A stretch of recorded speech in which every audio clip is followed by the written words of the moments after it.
Introduction.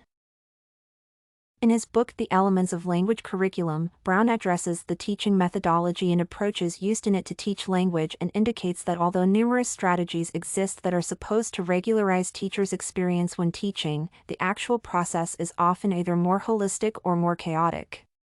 Brown suggests that instead of dividing this complex process into various subparts, we should examine language types of teaching activities, approaches, syllabuses, techniques, and exercises.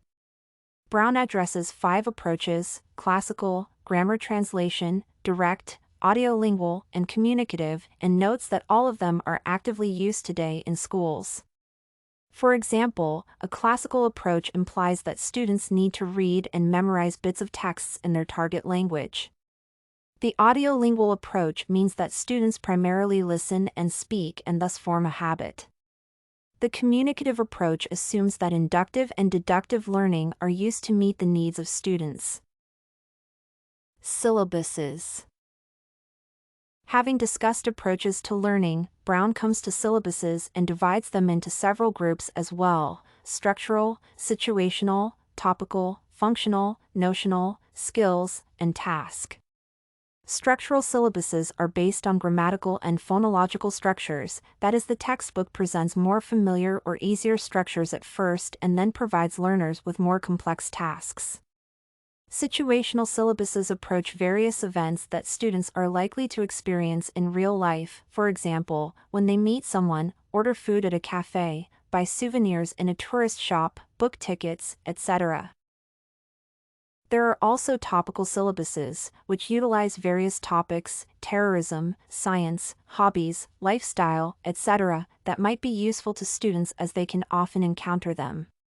The selection of topics is often subjective as the author of the textbook decides which topics should or should not be included. The sequence of topics can also depend on their difficulty, meaning that students will start with easier topics, work, and gradually learn to speak about something more complex, societal issues. Skills-based syllabuses are organized in such a way that students acquire skills crucial for target language development. Mixed syllabuses can consist of situations suited for individual lessons and topics for regular readings.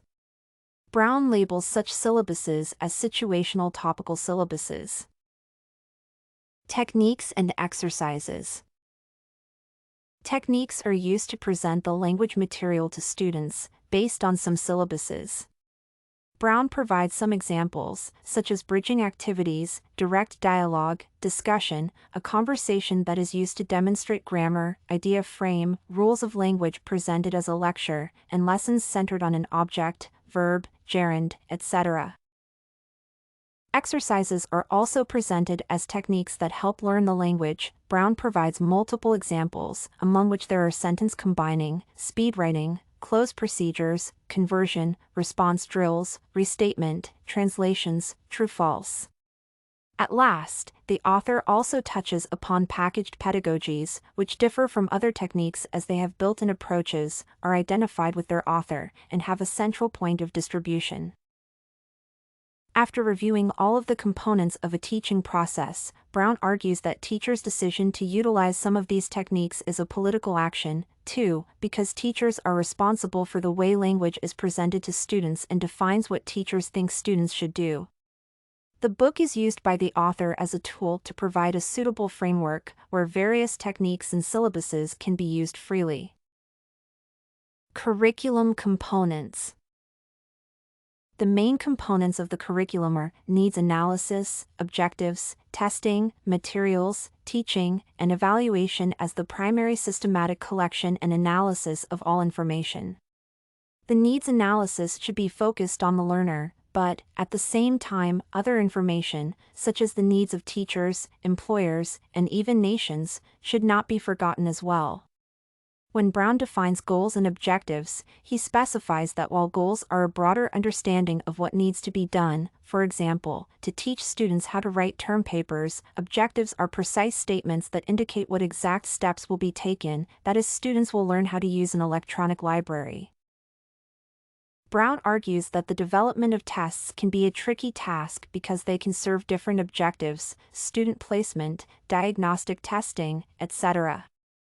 The author's opinion on the matter is the following: two different types of tests, norm reference tests and criterion reference tests, are to be used to either compare the performance of students to each other or to measure what students have learned. Tests are necessary because they can help shape the expectations of students and teachers. When speaking about materials, Brown argues that to adapt materials to students' needs, teachers need to transform their understanding of materials and how they are used.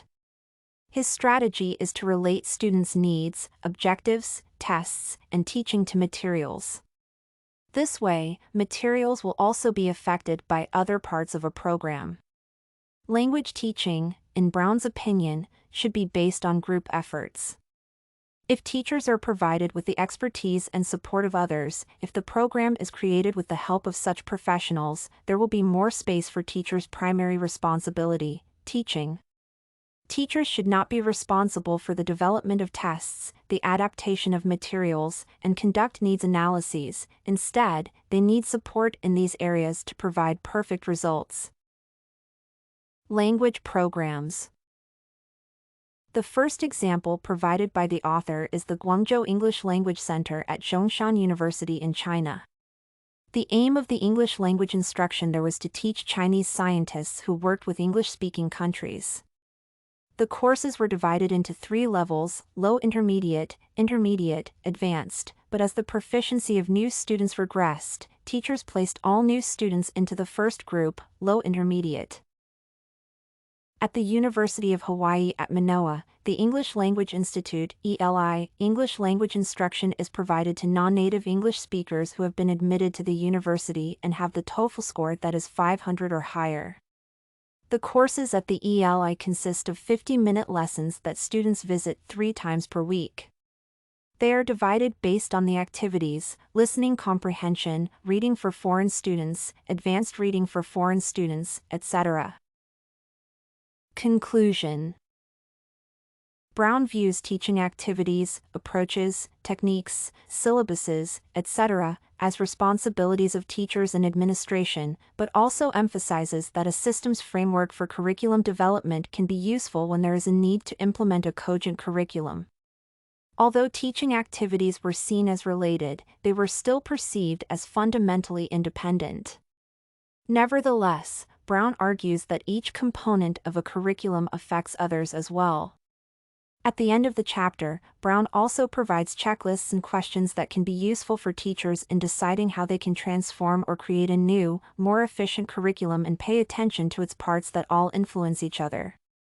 Brown concludes that methods should not be seen as the correct understanding of the teaching processes, as those often depend on the more complex interconnection of its various parts, techniques, syllabuses, approaches, exercises. You can find this and many other essay samples on our website studycorgi.com.